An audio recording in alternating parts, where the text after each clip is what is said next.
Welcome in the class. In this video, we will learn about the tools and weapons of the early humans और Palaeolithic as. चलिए हम लोग start करते हैं इस chapter के पॉइंट को। तो इसमें हम लोग आपको बताया लास्ट वीडियो में कि उन लोग काफ़ी ज़्यादा अर्ली ह्यूमंस ने काफ़ी ज़्यादा डेवलप कर लिया था खुद को, ठीक है। और उन लोगों ने अपने हैंड का इस्तेमाल भी करना शुरू कर दिया था। जैसे कि आप जानते हैं उनके हाथ फ्री हो गए थे, तो उन लोगों ने क्या किया, अपने हाथ से बहुत सारे टूल्स को इस्तेमाल करना, वेपन्स का इस्तेमाल करना शुरू कर दिया, ठीक है। अब अपने हैंड से वो लोग कोई भी स्टोन को पिक कर सकते थे, एनिमल्स को स्ट्राइक कर सकते थे, कोई भी फ्रूट को प्लग कर यानी तोड़ सकते थे, ठीक है। अब उन लोग बोन्स का इस्तेमाल करना जान चुके थे, कोई भी ब्रांचेस को तोड़ना सीख गए थे, ठीक है। और इसके बाद उन लोगों ने उस स्टोन का भी कई पीस करना भी शुरू कर दिया था और उसको डिफरेंट शेप देना शुरू कर दिया था, ठीक है। उनका मेन पर्पज़ जो होता था स्टोन से ये होता था कि वो उससे मीट को चॉप कर सके, डिगिंग द अर्थ कर सके, यानी कि ज़मीन के नीचे गड्ढा कर सके, एनिमल्स का शिकार कर सके, ठीक है।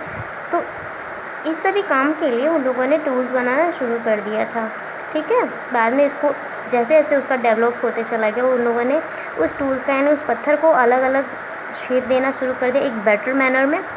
और उनके जो पत्थर के औजार होते थे बिल्कुल क्रूड होते थे, यानी कि बिल्कुल प्राइमिटिव होते थे, यानी कि उसमें कोई भी मिक्सिंग नहीं होती थी। वो जैसा नेचर देता था उस नेचर डिपेंडिंग, जैसे यहाँ पे आपका एग्जांपल दिया गया है, बिल्कुल नेचर का ही नेचुरल स्टोन है, नेचुरल स्टोन से ही वो लोग कोई भी वेपन्स या टूल्स बनाया करते थे। तो ये हो गई उनकी टूल्स एंड वेपन्स की। तो चलिए नेक्स्ट पॉइंट है यहाँ पे शेल्टर, यानी उनका निवास कैसा होता था।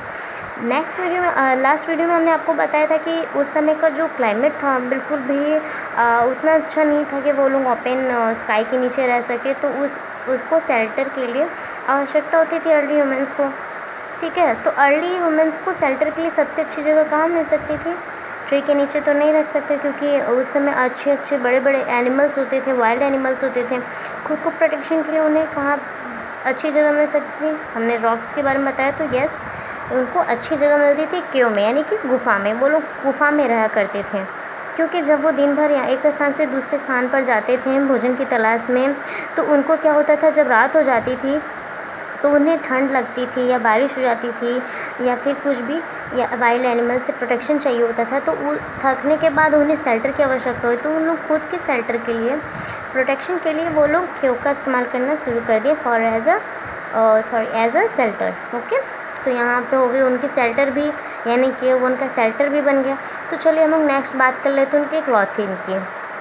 जैसे कि हम लोग अर्ली ह्यूमंस के बारे में बात कर रहे हैं और आप जानते हो कि अर्ली ह्यूमंस कोई भी ड्रेस नहीं वेयर करते थे, बट वो लोग उस समय अपने बॉडी को कवर करने के लिए, ठीक है, ठंडी से, बरसात से, इन सब से प्रोटेक्ट करने के लिए वो लोग क्या करते थे, लीव्स एंड बार्क का इस्तेमाल करते थे।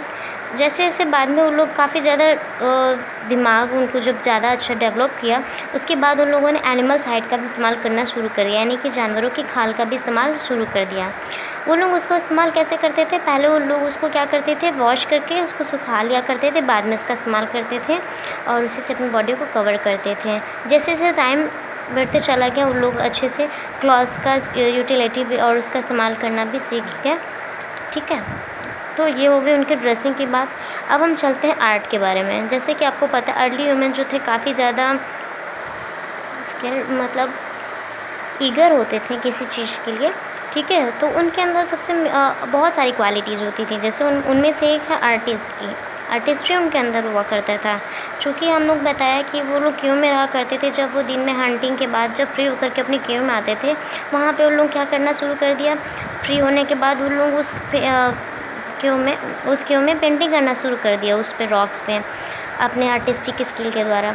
उस पर वो लोग बहुत सारी पेंटिंग लाइफ एस्पेक्ट भी करते थे और उसमें बहुत तरह की पेंटिंग करते थे। कभी कभी वो लोग दिखाते थे हंटिंग में उस इमेज में कि ढेर सारे लोग मिल कर के एनिमल्स का शिकार कर रहे हैं, या तो फिर फूड गैदरिंग करते हुए का भी पिक्चर बना दिया करते थे, या फिर ग्रुप में ढेर सारे लोग डांस कर उसका भी इमेज बना दिया कर सकते थे। उनमें से देखिए यहाँ पे एक एनिमल का इसमें आपको दिखाया गया है कि वो पेंटिंग का एक पैलियोलिथिक एज का एक ड्राइंग है। तो इसमें एक और भी वो लोग ड्रॉ करते थे कि उसमें किस तरह के एनिमल्स उनके शिकार करने के लिए थे, कुछ नहीं थे, ठीक है। वो फ्यूचर आने वाले जनरेशन के लोगों को एक मैसेज रूप में भी देते थे इस पिक्चर के द्वारा, इस इमेज के द्वारा, ठीक है। यहीं से हमारा पिक्टोग्राफी भी स्टार्ट होता है, क्यों पेंटिंग से, यानी हम ये कह सकते हैं कि पैलियोलिथिक एज काफ़ी ज़्यादा डेवलप धीरे धीरे होते जा रहा था। अब नेक्स्ट पॉइंट है हमारा रिलीजियस बिलीफ, धार्मिक मान्यता। उनके जैसे कि हमने पता उस वक्त इतने अर्ली ह्यूमन ज़्यादा डेवलप नहीं थे और उनके अंदर धार्मिक मान्यता उतनी अच्छी से नहीं थी, तो उस वक्त वो लोग किस पे डिपेंड थे, पूरी तरह से नेचर पे डिपेंडेंट थे। तो इसलिए वो लोग सिर्फ नेचर से ही डरते थे। जब बहुत तेज़ बिजली चमकता था या बारिश होती थी या तूफान आता था, वे लोग उससे काफ़ी घबरा कर डर जाते थे और उसी की आराधना करते थे। नेचुरल फिनोमेना से डर करके वो उसी की ही वर्शिप करते थे। और इसके अलावा वो लोग अपने एंसेस्टर को भी वर्शिप करते थे।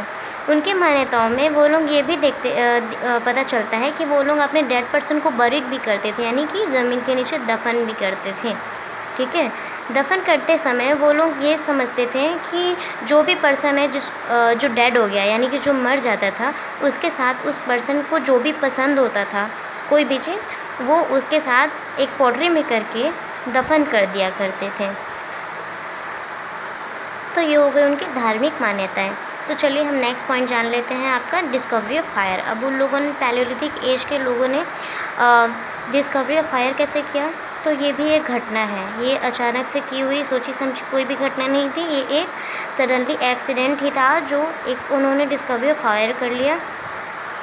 हम लोग ये कह सकते हैं कि ये बाई चांस हो गई है ऐसा। ठीक है, इसमें ये कहा गया कि heating stone might have caused spark could have be resulted, मतलब कि जब हो सकता है अर्ली ह्यूमंस ने जब 2 स्टोन को रब किया हो आपस में, उससे कुछ फायर जैसा कुछ स्पार्क जो होता है वो निकल गया हो, जिससे उनको फायर का रिजल्ट, मतलब फायर निकला हो, आग निकली हो। तो यही इसी से उन लोगों ने इसका फायर का इस्तेमाल करना शुरू कर लिया होगा, क्योंकि फ़ायर उनके लिए काफ़ी ज़्यादा हेल्पफुल थी। बिकॉज़ जो फ़ायर था वो उन्हें वार्म देता था, यानी कि उस वक्त का मैंने बताया क्लाइमेट काफ़ी ज़्यादा अच्छा नहीं होता था, मतलब हो सकता है ठंडा भी बहुत रहा हो, क्योंकि अर्थ ल्यू में बना हुआ था तो ठंडा था, तो इसलिए उनको वो क्लाइमेट से काफ़ी ज़्यादा गर्मी भी दिया। इसके अलावा उन्हें लाइट भी दिया, यानी रोशनी रात के समय।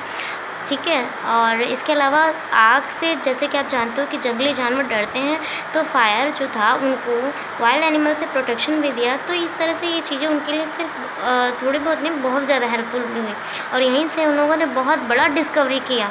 इसके अलावा उन लोगों ने अपने भोजन में भी चेंजिंग लाया है कि अब वो लोग कच्चा मांस ना खा के, ठीक है, उन लोगों ने उस फूड को, यानी कि जो भी मीट होती थी उसको रोस्ट करके खाना शुरू कर दिया।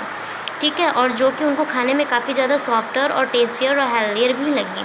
तो ये हमने बात कर ली पूरी तरह से पैलियोलिथिक एज के अर्ली ह्यूमंस की। अब हम लोग चलते हैं मेसोलिथिक एज, बट इसके बारे में हम आपसे नेक्स्ट वीडियो में डिस्कस करेंगे। I hope you enjoy this chapter, so see you later in the next video. So thank you for watching.